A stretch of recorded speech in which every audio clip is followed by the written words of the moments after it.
It's a really great pleasure and privilege to have Gagandeep Kang with us this afternoon. Uh, before I say a few words about her, let me just say something about CovidGyan itself. CovidGyan is a science communication effort jointly put together between TIFR, which is an autonomous institution of the Department of Atomic Energy, Government of India, and the Indian Institute of Science, again, another autonomous institute, but this time of the Ministry of Human Resource and Development, Government of India. And I must say, I emphasize they are institutes from different departments of the government. So that itself is a very rare happening, that two institutions of the government actually come together to do something at any time. And at this time, I must say, there was absolutely no hesitation. When the COVID epidemic or pandemic was becoming apparent to us as scientists, we felt the need to come together and create a platform where not only could we begin to ask questions about the COVID pandemic itself, but also ask ourselves what we could do as scientists to begin to address some of the fears and issues that this pandemic has brought about. Um, the the uh, the collaboration between ISC and TIFR is also not just restricted to science communication. It's also doing a lot of activities uh, that are reflected in some of the announcements on the CovidGyan website. These range from looking at artificial ventilators or to diagnostic methods, to setting up testing facilities across the campuses of the TIFR and ISC, and many other such activities that could help with us being able to deal with this pandemic. The website itself, and I'm going to say a few words about that, serves as a hub to bring together a collection of resources in response to the outbreak. And these resources are generated by public supported research institutions in India, beyond just the IISc and TIFR, and many associated programs. The content presented here relies on the best available scientific understanding of the disease and its transmission. And I hope you will use this website to the fullest and see the efforts that have been put in for making it the way it is. Now, now I would like to say a few words about Professor Kang. Uh, Sorry about that sound. Now, Gagandeep herself is a clinician uh, from the uh, from the Translational Health Science and Technology Institute, THSTI, and another autonomous institute of the government, that this time of the DBT, Department of Biotechnology, and she is based in Faridabad. She moved there about 4 years ago as from her role as a head at at the Christian Medical College in Vellore. She is really one of the major researchers focusing on viral infections in children anywhere in the world. She has worked on the development and use of vaccines for rotaviruses. In fact, she's pioneered the use of the rota vaccine in India, and her studies have been extensive on the role of the efficacy of the vaccine of rotaviruses in children in India, and has, in fact, the work that she's done is completely path-breaking and takes into account an enormous swath of both public health, community medicine, and the penetration of the vaccines and their effects on various states of nutritional states of children in India. She's, of course, conducted very large-scale studies on vaccines for other diseases, cholera and typhoid including. and defined disease burdens, tested vaccines, and measured the impact. And her work, I have no words to, in fact, even fully describe the work that she's done and the extraordinary care and carefulness that she brings to her analysis of this field. She's also recognized for this, not just in India, but also internationally. She is the first woman from India to be elected as a Fellow of the Royal Society, as well as the first Indian woman to be elected to the Fellowship of the American Academy of Microbiology, and also the only physician scientist to have received the Infosys Award in Life Sciences. And without any further ado, and taking away from her talk, I also want to introduce Professor Sandhya Kaushika, a well-known researcher at the TIFR Department of Biological Science, who works on, on the role of motor proteins in C. elegans development, and synaptic transmission. Sandhya is a extremely broad scientist, broad-minded scientist, looking also very, very keenly at how science can engage in communication of very complex issues that we face in our everyday lives. And she brings to bear a considerable knowledge and experience in science and communication to this effort. She will be the main host henceforth.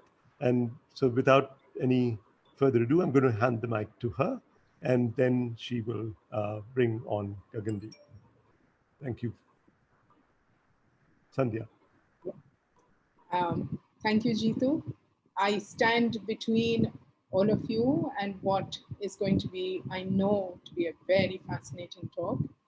I have, in the past month and a half, heard Gagandeep, I think, 4 times, and I've enjoyed every one of those sessions. And I thought she would be a fantastic addition to the CovidGyan web series. Just a couple of things. Please do not hesitate to type your questions that you have in the Q&A box at any time during the talk if you're on Zoom, and as well as on YouTube. We have someone who's monitoring the questions on YouTube who will copy and paste it into the Zoom chat window. I will be monitoring the questions throughout, and then sometimes we'll consolidate several of them to present to Dr. Kang to answer. So welcome all of you. Thank you for logging in, and look forward to having a lot of engagement as the talk comes to an end. Thank you. I'm going to chip in here for a second, just to say I forgot to mention that this CovidGyan seminar is also organized by the Communications Office at the Bangalore Life Science Center by Mahin Ali Khan and Chandrakant Reddy Khan. So thanks very much for helping to organize the webinar. Over to you, Gagandeep. Thank you. So now that you've completely embarrassed me and set a very high bar, I really have to perform. So let's get started. I'm going to talk to you about vaccines for the 21st century. I'm not going to focus purely on COVID. I thought it might be useful to give you a bit of an overview of how vaccines are made, how they've been made through history, and what we are doing now. And finally, come to COVID vaccines and to India. So I'm having trouble moving my slides. Okay, I think I figured it out. Okay, so this is the way I've set up the talk. It's an introduction to vaccines and vaccine development, the value of vaccines, what are the new technologies that we are using in this century, about outbreaks and the formation of the Coalition for Epidemic Preparedness Innovations that's leading with vaccines for SARS coronavirus 2, where we are with vaccines, and finally in India, what is it that we are doing?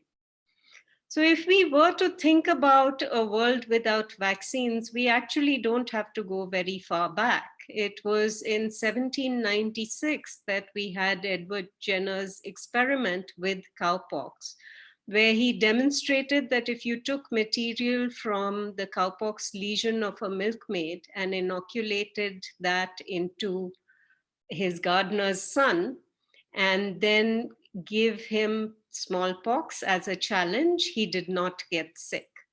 So that was the first time that we had proof that you could take something from a lesion, put it into somebody else, and it would protect you against a different infection. This was the first vaccination, and it's called vaccination because vacca is cows in Latin, and this was material that was taken from cowpox. Since that time, when we had 400,000 people dying every year of smallpox, we moved really quite quickly. By 1800, smallpox vaccines were being given across Europe and North America. And by 1900, smallpox had been eliminated from much of the industrialized world. In 1979, WHO finally declared smallpox eradicated. And so far, it is one of the only 2 diseases that have been eradicated in the world. Smallpox is the only human disease that has ever been eradicated. There is another disease, rinderpest, which is related to measles, which was eradicated from animals a few years ago. But so far, we haven't had success getting rid of many other infections that we really don't want to have. Now, if you look at vaccines, smallpox was clearly a success story, but there were very special reasons why smallpox succeeded. It was a human pathogen. It was an easily recognized disease. The vaccine was fantastic. It worked really well. It did not have major safety issues. And once you gave the vaccine, the person was protected for life. Now, when we look at developing vaccines, you could even consider the smallpox vaccine as an almost ideal vaccine to have. But most vaccines that we develop don't necessarily meet that high bar. And if you compare vaccines and drugs, vaccines actually have a very high safety requirement. And that's because vaccines are given to healthy people. Unlike drugs, where we are willing to accept some sort of side effect because we use drugs when we are sick. So it has to have high safety requirements. Low efficacy of vaccines is generally unacceptable. That has changed a little bit with the malaria vaccine because we are now using a vaccine that has effectively about 30% efficacy. But we are doing that because the burden of malaria is very high in Africa. Vaccines are also given to people who might be considered vulnerable. In India, we mostly give them in infants, but in other parts of the world, both infants and the elderly are target populations for vaccination. Vaccines are also not something that drug companies or pharma companies really want to make because they want to make drugs that people use all the time, whereas vaccines are given once or just a few times. And vaccines, finally, because they are for prevention, are supposed to be very cheap. So having a really expensive vaccine is going to be unacceptable in most communities and certainly in public health programs, but we would be willing to pay the earth for an anti-cancer drug. Now, if you look at vaccine development, it usually starts in academia with academic organizations and researchers identifying the mechanism of natural protection, showing which antigens are responsible for inducing that protective immune response, going on if animal models are available to show in animals that the vaccine protects, find the best method to present that antigen, and at that stage, usually transfer it to industry. In industry, you go through a lot of process optimization to increase the yield and the purity, and you show safety of the antigen in animals, produce a lot under good manufacturing practice, and then take that into clinical development. Clinical development follows animal safety, and if you have a model where you can measure immunogenicity, you do that in animals as well.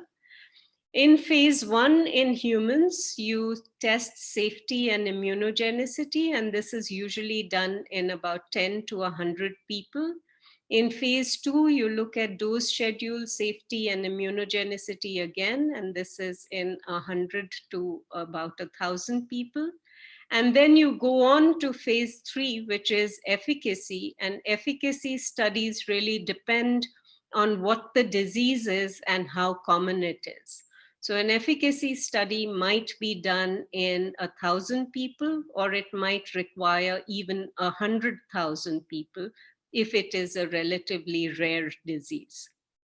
In phase 4, which is post-licensure, you will continue to monitor the safety and the effectiveness of the vaccine. And this is the real world use of the vaccine. In phase 1 to 3 trials, these are done as in a trial setting. So therefore, the participants are very carefully selected to make sure that the vaccine will not cause them any undue harms, that you are balancing risk and benefit. When you measure how a vaccine works, you will look first at the induction of an immune response. This may or may not be protective. And then you will look at efficacy, which is protection against disease in a clinical trial. And in phase 4 studies, you will look at effectiveness, which is protection against disease in routine use of the vaccine. When you want to know whether a vaccine works or not, you have to measure the immune response. And that sounds easy, but isn't, because frequently it can be very hard to identify which immune response is really responsible for the protection that we see.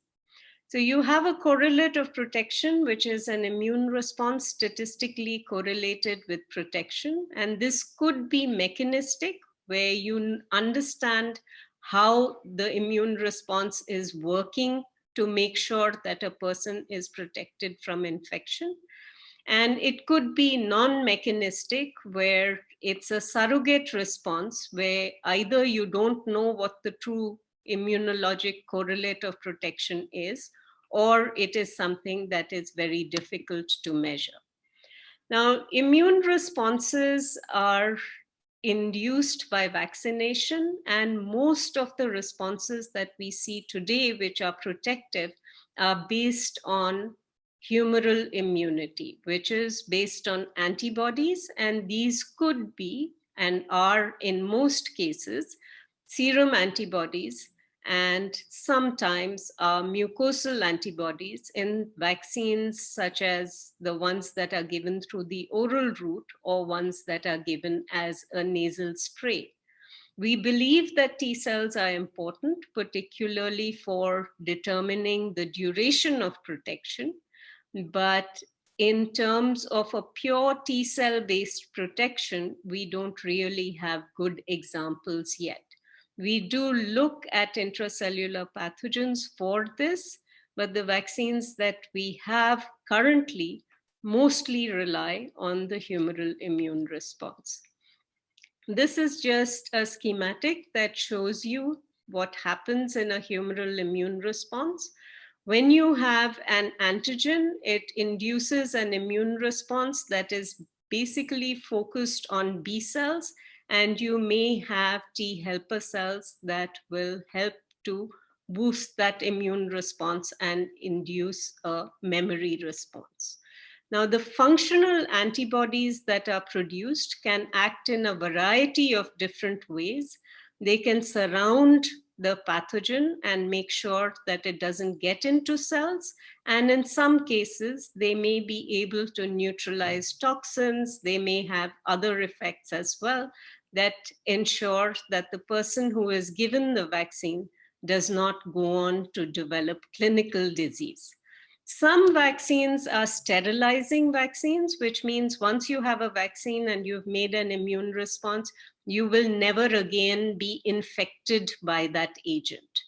Other vaccines do not prevent infection, but they do prevent disease. So an example of a vaccine that does not prevent infection is an oral polio vaccine, where you can be infected, but if you've made sufficient neutralizing antibodies, you will then not develop polio. Now, the determinants of antibody response depend on what the vaccine is, and you can have a live vaccine, you can have a killed vaccine, you can have, most vaccines are protein, but in the 1980s, we figured out how to make polysaccharide vaccines more antigenic by conjugating them with proteins.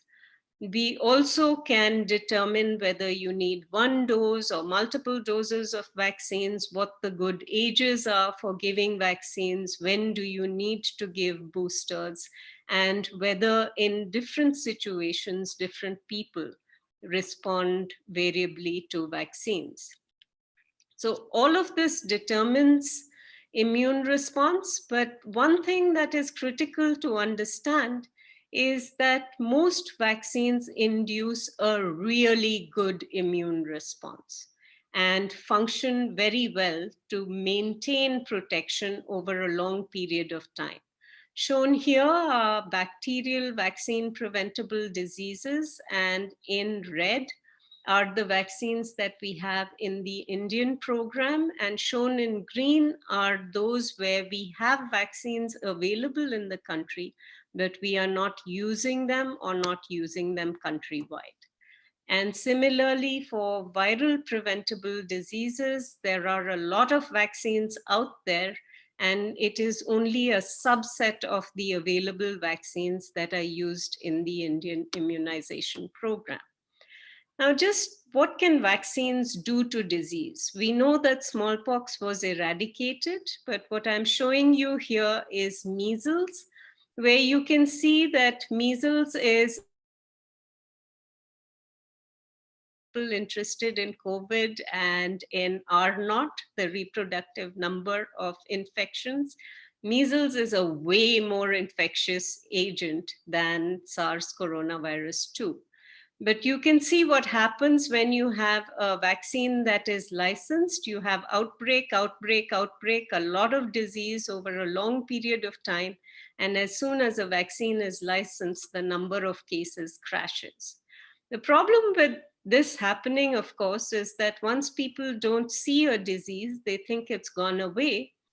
And then they stop vaccinating and the disease comes back. And that's what we've seen more recently with measles, with many places that had eliminated measles now beginning to see outbreaks of the disease again. Now, that measles is an endemic disease, and over on the other side, you have meningococcal disease in New Zealand, where you can see that this was a newly introduced pathogen where you started to see a large outbreak in young children and in young adults. And once the vaccine was introduced, New Zealand was able to control the outbreak. So if we look at what vaccines do, currently vaccines are estimated to prevent 2 to 3 million deaths a year. That is 5 deaths every minute. And that is deaths. That's not the entire burden of disease that is being alleviated.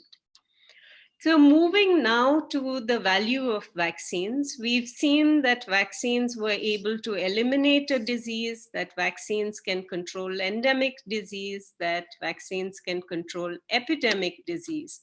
But what we forget sometimes is that it isn't disease alone or that single episode of disease alone that is prevented by vaccination.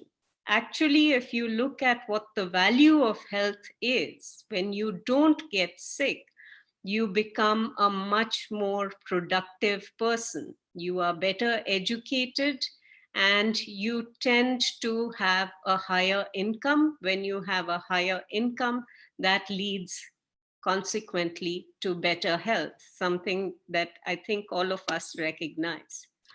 It's been estimated that a 10-year gain in life expectancy translates into up to 1 additional percentage point of annual growth of income per capita. So if you look at how much death vaccines are preventing, how much morbidity vaccines are preventing in terms of benefits to society, economic benefits, as well as health benefits, these are really valuable. This is just an example of how you can really capture the value of vaccines. Looking at alleviation of disease is not the only thing that we should be studying. Vaccines result in children surviving. When children survive, their caregivers can go to work. Children who are healthier study better, have improved cognition. This leads to lower health expenditure and to increased consumption. So overall, a great benefit to society.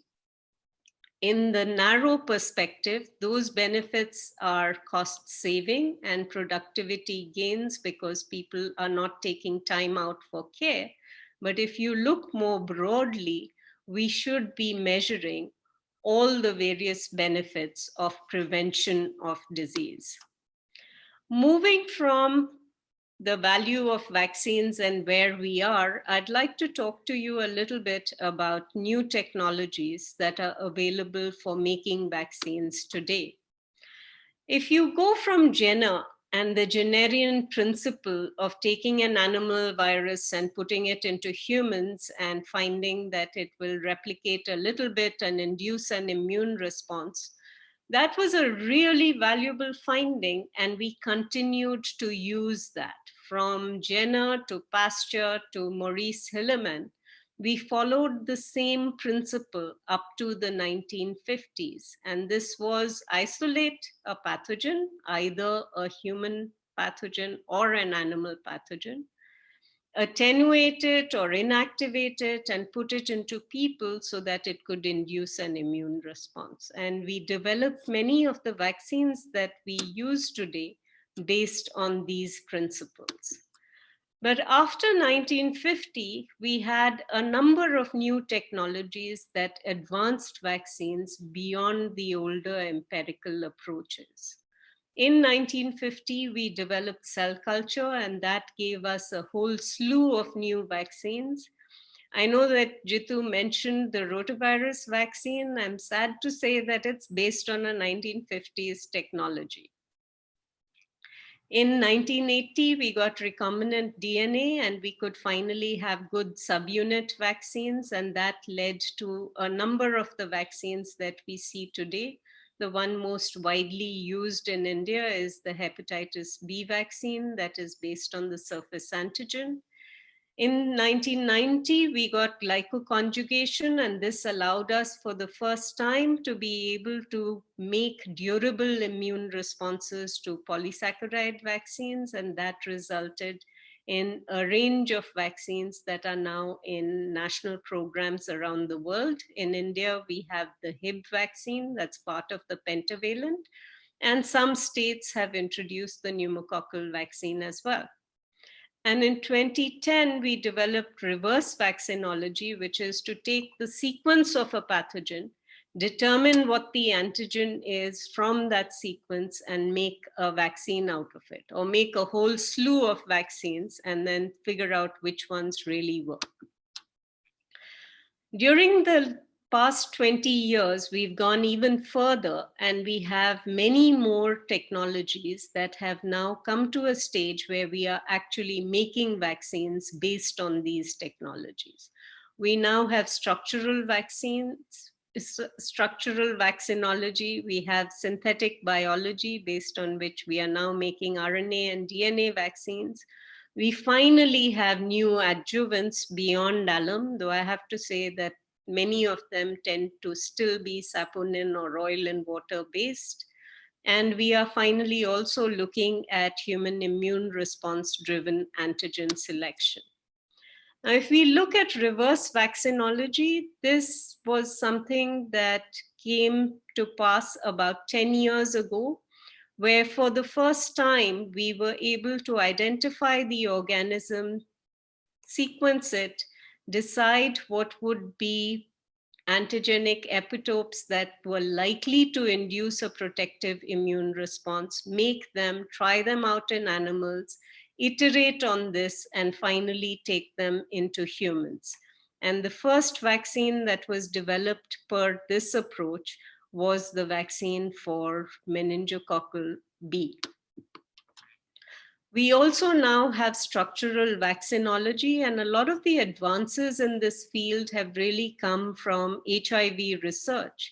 But the example I have here is respiratory syncytial virus. Vaccines for respiratory syncytial virus were tried with the empirical approach in the late 1950s. And it was found that children who had been vaccinated actually developed a response to the vaccine that led to many children becoming very sick and dying. And the reason was that the vaccine that had been made at the time actually produced weakly neutralizing antibodies, which is what natural RSV infection does.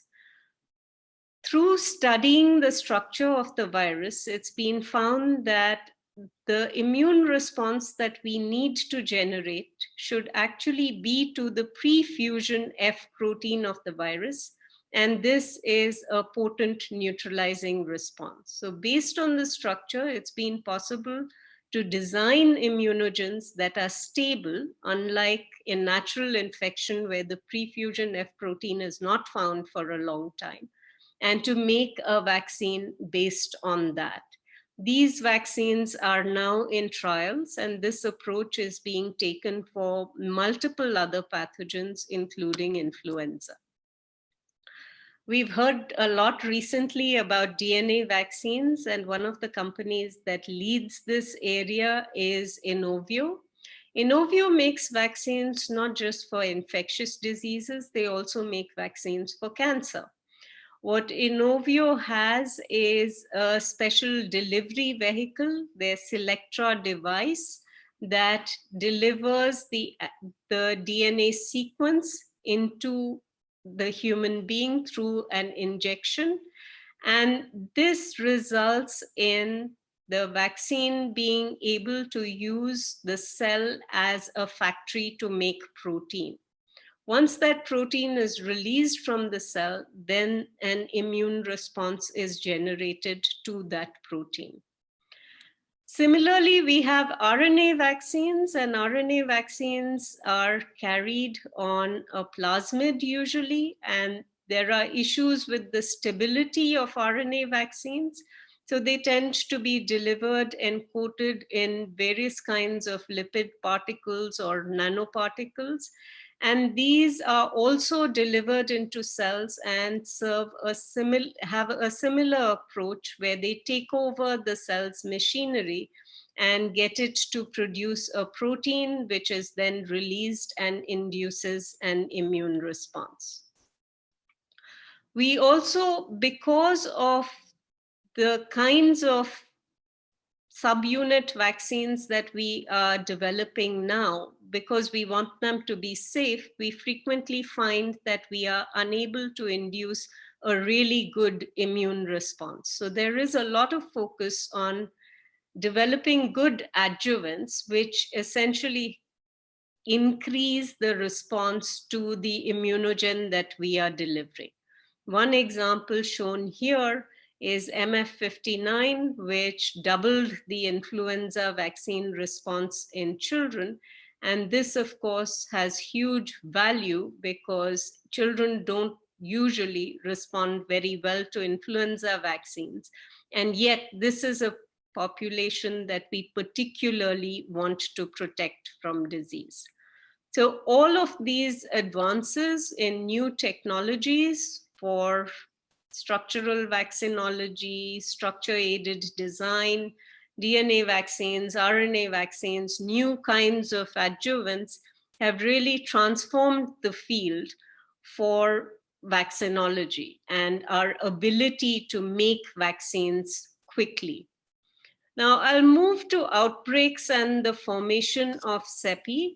And I think it's important to note that CEPI the Coalition for Epidemic Preparedness Innovations really came post-Ebola.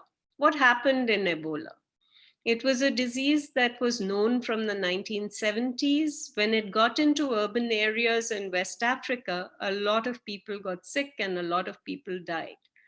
Ultimately, even though there was a vaccine that was available that had been sitting in a freezer, the logistics of getting that vaccine tested in the context of an outbreak essentially meant that the vaccine came in when the outbreak was dying out. And that meant that we were unable to get good data on the vaccine at the time that there were a lot of cases, and we were not able to use the vaccine when it was required the most.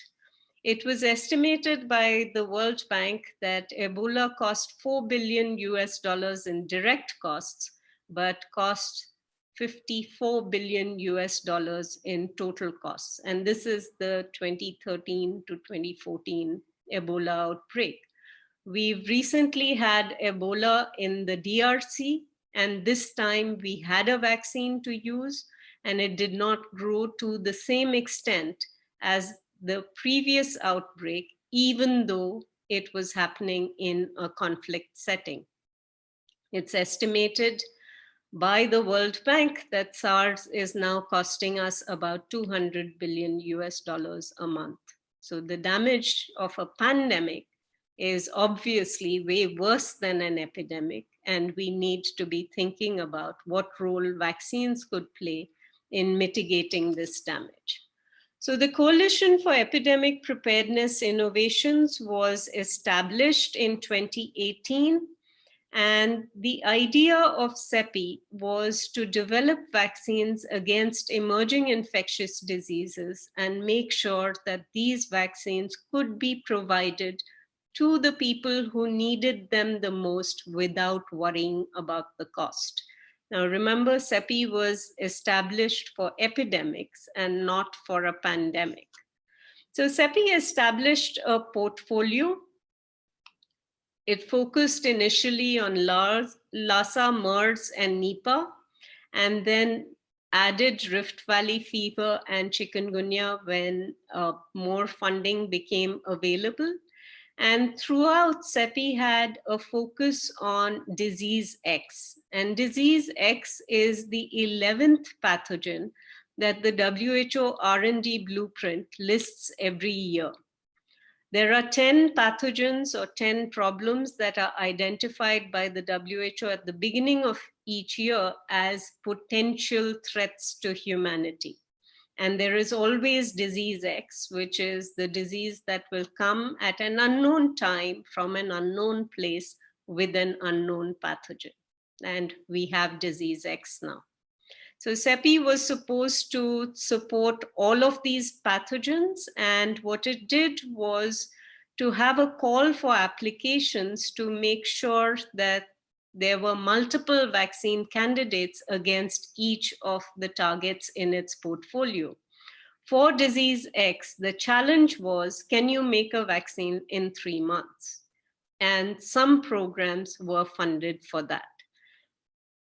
CEPI was also supposed to support vaccine trials and licensure for Ebola.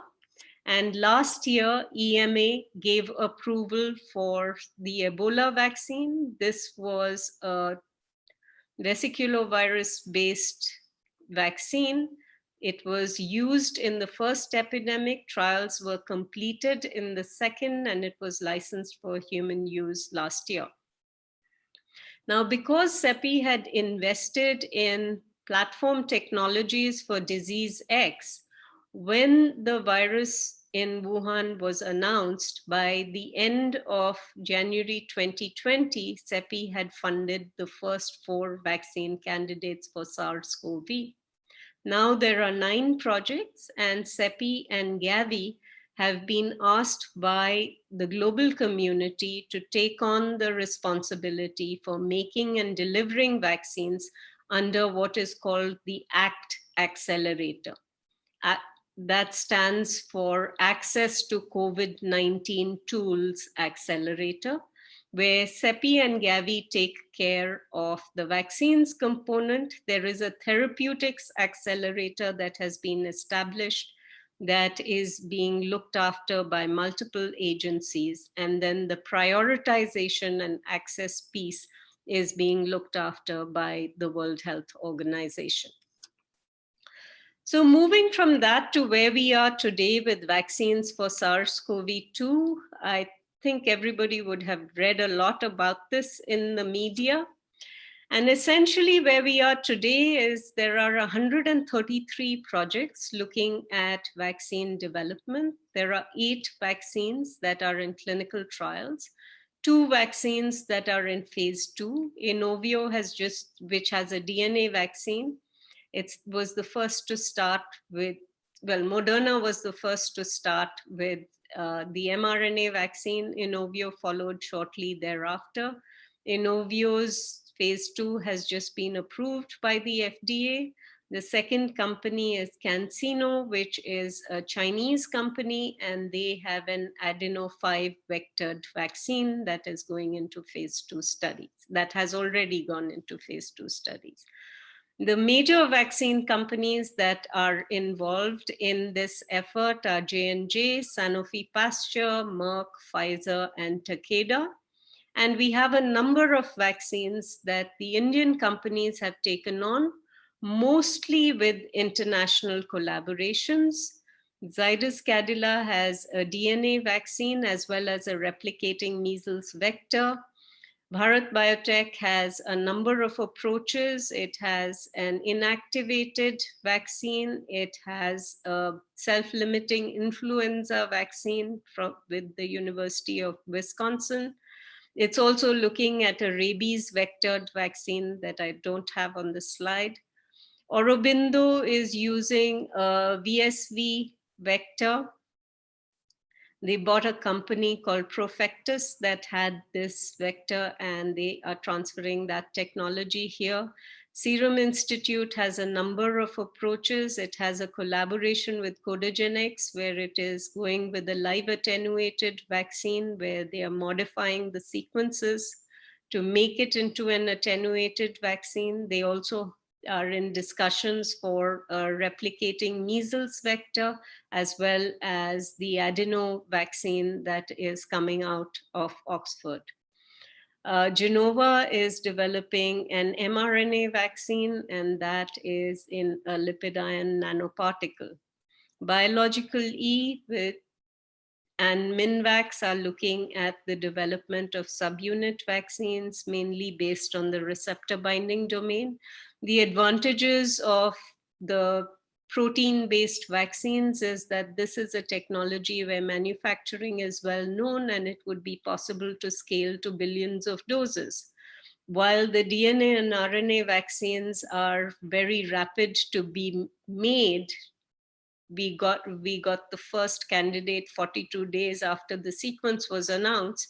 They can't be made in billions of doses. They can be made in hundreds of thousands of doses or a few million doses.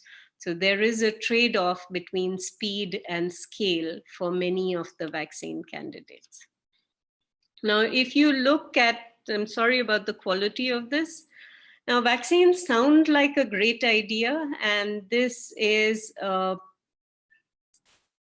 a flyer that was published by InVivoGen that very nicely summarizes all of the vaccine candidates and how they are likely to act.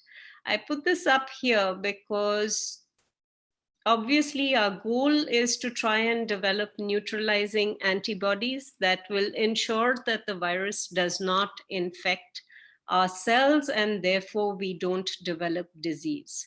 So the goal is to induce these neutralizing antibodies, however we deliver the antigen. The problem with many viral infections, and this is something that was recognized with RSV early on and subsequently with dengue, is that sometimes the induction of an immune response may set you up for more severe disease the next time you are exposed to the pathogen.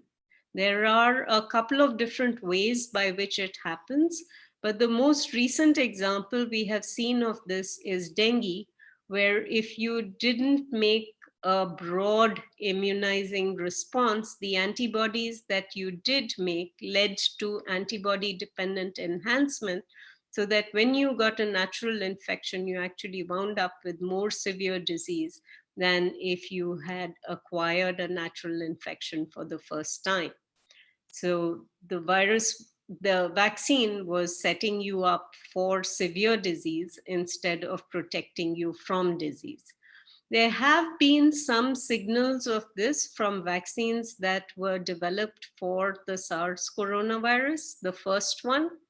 And there are questions about whether we will see this in SARS coronavirus 2. There are a number of vaccinologists that think that this might not be the case, but it is very important when we focus on efforts to develop model systems and when we try vaccines out to make sure that we deeply understand the immune response so that we are truly aiming at protecting people and not exposing them to future increased risk. So finally, in India, if you look at the Indian vaccine industry, we started in a sense with smallpox, where a visitor to India went back and then showed the Royal College of Physicians how inoculation against smallpox was done in 1767. We started the manufacture of vaccines in the late 1980s, and we started clinical trials for vaccines with the cholera vaccine in 1893. We established vaccine research institutes from the government over 100 years ago. And now we have vaccine manufacturers who make more doses of vaccine than any other country in the world. But despite the fact that we have these many manufacturers and we make so much vaccine, we actually don't have a life course approach to immunization. We tend to give vaccines largely to children, and we give about half of the vaccine antigens that the Western world receives. Now, that's true for the public immunization programs, but children who are in better parts of society actually get through their pediatricians pretty much every vaccine that a child in an industrialized country would get. Nonetheless, our public health program, which is the largest such program in the world because we have 27 million children born every year, has been improving quite rapidly, and we now have about 80% coverage for the public health program in about 90% of the country. Now, where we are in terms of being an economic player in the vaccine industry, we have a large part of the world's population, but we are still using for our own populations vaccines that are older and cheaper vaccines. So in terms of market value, that's about 2%. I'd like to just end on a really nice note and hope for the future to tell you about a phenomenal contribution that the Indian vaccine industry made to global public health. The sub-Saharan African belt is known as the meningitis belt because they had annual outbreaks of meningitis A. And in the early 2000s, the meningitis vaccine project was started with Serum Institute of India. In less than 10 years, which is a very short time for developing a vaccine, and for less than $70 million US, Serum Institute was able to make a Men-A vaccine that's called Menafrivac, and it was able to make it at a price that was 100 times less than the vaccine that was being sold in the Western world. Very rapidly, after the vaccine became available, it was used in campaigns to immunize children, and then it was introduced into the routine program. As you can see, in 2009, 3 countries described their cases, and by 2012, we had pretty much wiped out meningitis A from Africa. So this is what collaboration can do. This is what having vaccines on scale can do for epidemics. Vaccines have transformed public health in the 20th century, and they have a huge role to play in both communicable and non-communicable diseases in the 21st century. Now, where does India have or add value, particularly for COVID-19? As I said, we make more vaccine than any other country in the world. So we have multiple options. We can make new vaccines if one of our vaccine companies succeed. We can manufacture vaccines for other people if with technology transfers, or we can import bulk and do fill finish. There is actually a shortage of glass vials for vaccines around the world. I hope that will be addressed by the time we need them. But SARS-CoV is not the only disease that needs a vaccine. If we begin to think about vaccines, we need more vaccines for every age and stage of our lives, whether we are talking about pregnant women, about children, adolescents, adults, or the elderly, and we need them, as I said, for both communicable and non-communicable diseases.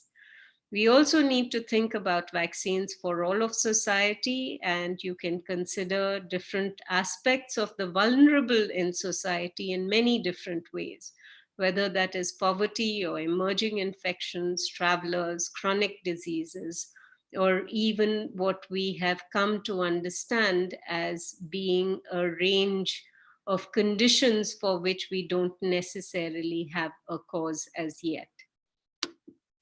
So I'd just like to say that if you have vaccines, you have immunized populations, healthy populations. As we are recognizing in the context of this outbreak, protection is a good thing. If we had protection, we wouldn't be where we are today. And that would help us both in terms of health and in terms of the economy. So with that, I'll just say thank you very much, and I'd be happy to take questions. Thank you, Gagandeep. That was, as usual, wonderful. There are numerous questions over here. So let me just get started by asking what seems to be a fairly common question, which is SARS-CoV-2 changes rapidly in its sequence. How can we be sure that a vaccine that is developed today will continue to work when whenever it comes out into the market? Yeah. That's a really excellent question. SARS-CoV-2 is a relatively new pathogen, and it has a fairly large genome. So when we say that it is changing, what we are doing is tracking the mutations that are being published by everybody who's sequencing the virus. It's very important to recognize that we think that the immune response, if we compare it to SARS, is really based on the spike protein. And the changes that we are seeing are not that much in the spike protein. There was one that was described a couple of weeks ago, but it doesn't look like it is going to influence the immune response. So right now, we don't think that we are going to need to change the vaccine in response to every new mutation that is found. We think that what we are developing should be good enough, but it's possible that in the future, there may be more substantial changes that would require it. I'd just like to point out that influenza is about the only virus that we have at the moment where we keep changing the vaccine in response to differences in circulating strains. But even there, it is the entire strain that changes in the circulation, not a drift of a strain. So that drift usually takes decades. Another question which has come in is, there are many cousins of the coronavirus, and would the protection against the COVID or against, if you've naturally got other coronavirus infections, be able to help with the COVID-2 infection? So you have seasonal coronaviruses, you have SARS, you have MERS, and you have SARS-CoV-2. Now, if you look at the nucleoprotein that seems to be more common, you see more cross-reactivity in the nucleoprotein, you see less with the spike. You do see cross-reactivity between the SARS and the SARS-CoV-2 spike. And it is feasible that people who have previously had SARS, if their immune response was strong and stable, that they might have some level of protection against SARS-CoV-2. But since there are only about 5,000 people like that who have survived SARS, it's going to take us a while to figure out whether they are truly protected or not. And there's nuts and bolts of the immune response itself. There are questions about, it seems to take a really long time to develop the vaccine, to do the safety trials and the efficacy trials. How is this process speeded up during the pandemic? Yeah, usually, so you know that rotavirus trial that we did, the virus was discovered in 1987. The vaccine was licensed in 2014. So that 25 years is the normal life cycle of taking an antigen and getting it all the way to a vaccine. So what we have done with SARS-CoV-2 is absolutely phenomenal. The fact that we've actually managed to get a vaccine into humans less than 3 months after a pathogen was discovered has never been done before. The fact that there are 133 candidates today against a virus we didn't know about 6 months ago is absolutely phenomenal. The kind of science and technology that we are bringing to bear on this particular virus at this time, the scale, the speed, the multiplicity of approaches, we've never had this before. And if a vaccine can be found with all the tools that we have, we will find it. I'm pretty hopeful. The monkey studies that we've seen so far for both the Chinese vaccine as well as for the Oxford vaccine, they're really promising. So, Sandhya, can I ask a quick related question here? So, you know, as you mentioned, Gagandeep, the vaccines took a long time to develop and be used, you know, effectively. Now, there is a view that rushing something into the deployment as a vaccine, since it will be given to healthy people, may have, you know, an element of risk that one may need to mitigate or may need to understand. So could you comment on that? Yes. I think it's very important to understand that no vaccine and no drug is 100% safe.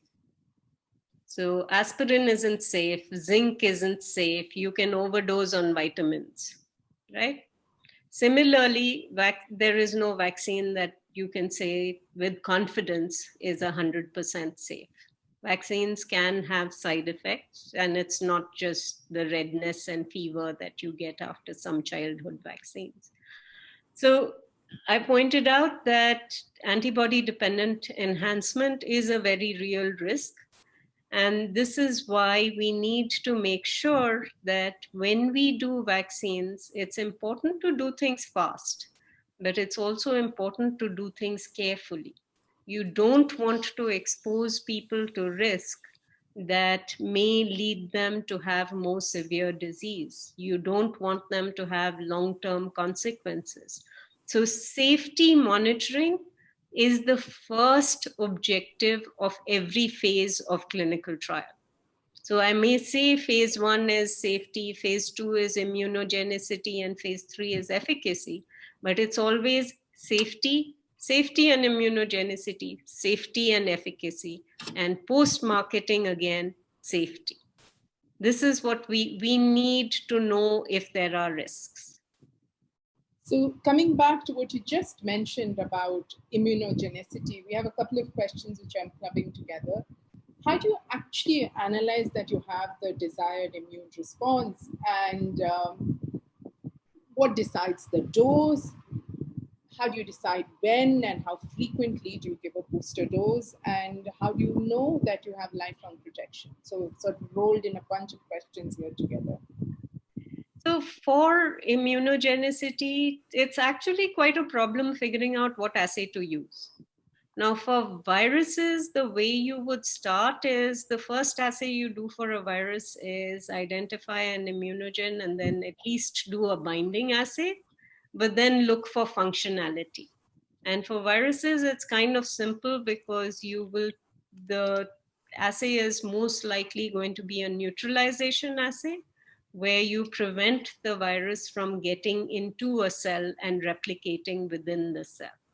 Now, neutralization assays can be quite difficult to do if you have multiple strains of virus. So for example, one of the challenges in dengue is needing to do neutralizations against all 4 types of dengue. For SARS coronavirus 2, we have binding assays available. We now have neutralization assays available. Is neutralization a correlation of a correlate of protection? It's likely, and but we don't know that for sure. Once we have the vaccine and we see whether the vaccine induces a neutralizing antibody response, the only way to figure out whether the neutralizing antibodies are responsible for protection is to take those antibodies out and do a passive transfer. Now, that's not simple to do usually. One of the things that has come up for discussion for SARS-CoV-2, and I was interested to read that there are already volunteers for this study, is human challenge studies. So the idea that you will deliberately expose yourself to the virus in order to say whether the vaccine will actually prevent that virus from causing disease or not. So that requires first for the infection model to be set up, and then you get the vaccine first and you're challenged with the virus and you see whether people get sick or not. These kinds of studies are very, very useful for determining particularly immune responses and what is protective or not, because everything is controlled. You know the timing of the infection as well as the dose, etc., which you never know in a natural infection. So those have been very useful for a number of different kinds of infections and for the development of vaccines. The cholera vaccine was licensed based on a challenge model. 2,000 people have volunteered for a SARS-CoV-2 challenge model. I'm not so sure that that is necessarily a good idea. I don't have a problem with challenge models per se. I think they're brilliant. I would volunteer for one if there was a treatment available. So if we find in fact, I wanted to ask you how, if you have this challenge model, and I know these people who are volunteering for it, you know, it was a pretty big news splash. How's it going to go through ethical review? So it's actually, so I was part of a group at WHO that has developed the ethical guidelines for human challenge studies. And there are certain criteria that have to be applied. And mostly it's focused around the idea that young, healthy people have a very, very low risk of severe disease. The kind of place where these need to be done need to be the right kind of places. You need to be making sure that every supportive therapy is there, et cetera, et cetera, et cetera. So there is 8 principles that we've outlined for determining whether it is, these are the ethical determinants of whether it's appropriate or not. So here's an interesting question, which I am sure you have thought about multiple times, you and people in CEPI and the WHO. So let's say a vaccine gets made. Who would you recommend as the first pass as the people who should get it? And how do you decide that at the level of the society? So one of the questions that we are debating right now, in fact, is it worse to have a few doses of vaccine and not to have a vaccine at all? Because if you have only 20,000 doses of vaccine, let's say, how do you determine who gets them, right? Now, as a matter of principle, you want to give vaccine to people who are most at risk. The people who are most at risk are healthcare workers. So in terms of prioritization, there have been a lot of discussions around this, and the general thinking is that healthcare workers and first responders would be the people who would be prioritized to get the vaccine, then the elderly and people with comorbidities. And then you can think about the rest of the population and how you would categorize them. For example, would you go after children? It doesn't look like children have severe disease, or not many children have severe disease, but they may be greater spreaders than the rest of the population. So the determinations will depend on individual risk as well as population risk. And this is a matter of great debate at the moment. We need 8 billion doses of vaccine. Coming back to the same equity issues, the other issue which we are all going to think about, and especially in India, it's going to be, I think, something that we will need to worry about. We are, as you said rightly, make a large number of doses, and what are the strategies being adopted in terms of equity across the world for access? Is that something that's discussed actively? Yeah. And I'm sure it is, but what are your thoughts on it? Or what are developing strategies in this regard? So CEPI was established to make vaccines available to people most in need without worrying about the cost. And that works fine in an epidemic, because in an epidemic, you need 100,000 doses. Really large epidemic, you may need 1 million doses. But you're not going to need more than that. And making 1 million doses is not impossible. Even if you had multiple outbreaks, you could make a few million doses.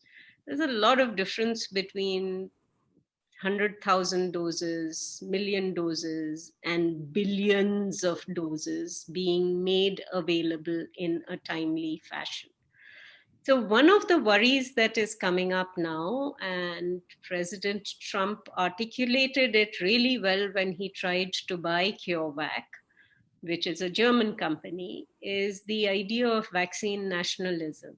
So if vaccine is made in my country, why should my people not get it first? But this is a pandemic that affects everybody, and the risk is not the same for everybody. Young people potentially can afford to wait while the elderly around the world get protected, right? While healthcare workers around the world get protected. So we need to be thinking not just at our country level, but we should be thinking at a global level. What is it that we want to do? We want to contribute to public health. How are we going to do it? And the best way to do it is to sign up to a global partnership, a global prioritization mechanism, and make sure that the distribution is to those who are most in need first. It's important to remember that, if you look at what happens to young people, the risks are actually not that large. It's unpredictable, but it is not a large risk. So we are going to take, thank you so much for all the time and patience, but we're going to take couple of questions which have come up repeatedly, and this will be the last set, which is that the pandemic is on, vaccines are a while away. How important is going to be herd immunity and how important is going to be the antibodies that are present in recovered patients in dealing with the disease? Two really important questions. Herd immunity matters for every infectious disease. So once you get to herd immunity, you have converted what is a pandemic into what will be a seasonal infection. There will be a group of susceptibles that will build up over time in the absence of vaccination. And once that group of susceptibles becomes large enough, the disease comes back. So hopefully at that time, with small enough numbers, that you will be able to do the test, trace, isolate approach easily. So ultimately, looking at it in a really long view, we are going to need herd immunity, whether that comes from infection or it comes from vaccination. But what is the time for that herd immunity? It's not now. We don't want it to happen now. The second question about how important are antibodies, I know that the WHO has said that we shouldn't be thinking about immunity passports, but I am thinking about immunity passports because there's no reason why this virus is different from other viruses. Other viruses give you a protective immune response. The duration of that immune response varies a bit. But other than HIV, retroviruses, right? Every other virus induces a protective immune response, whether we know the mechanism or not. Seasonal coronaviruses do it. So there is no reason why we should not be protected. What we need to think about is how do we measure this? And how do we measure this over time? So I think measuring antibodies that show you exposure is really important. I think those antibodies should likely be backed up by a neutralization test. And if you have both of those, then you should be thinking about monitoring how long they last and monitoring to see whether people get reinfected or not. Again, this will be easier to do in a challenge model where infections are predictable, but we'll take whatever we can get. Thank you, Gagandeep. I should say that there were over 60 questions and I took a very small subset of them. Thank you very much. Thank you all for attending, and I'm sorry we could not, it's impossible to get 60 plus questions answered in 20 minutes. And that was an excellent talk. And what I really enjoyed about it was the very, very strong case that you made that vaccines work and we need them. Thank you. Thank you.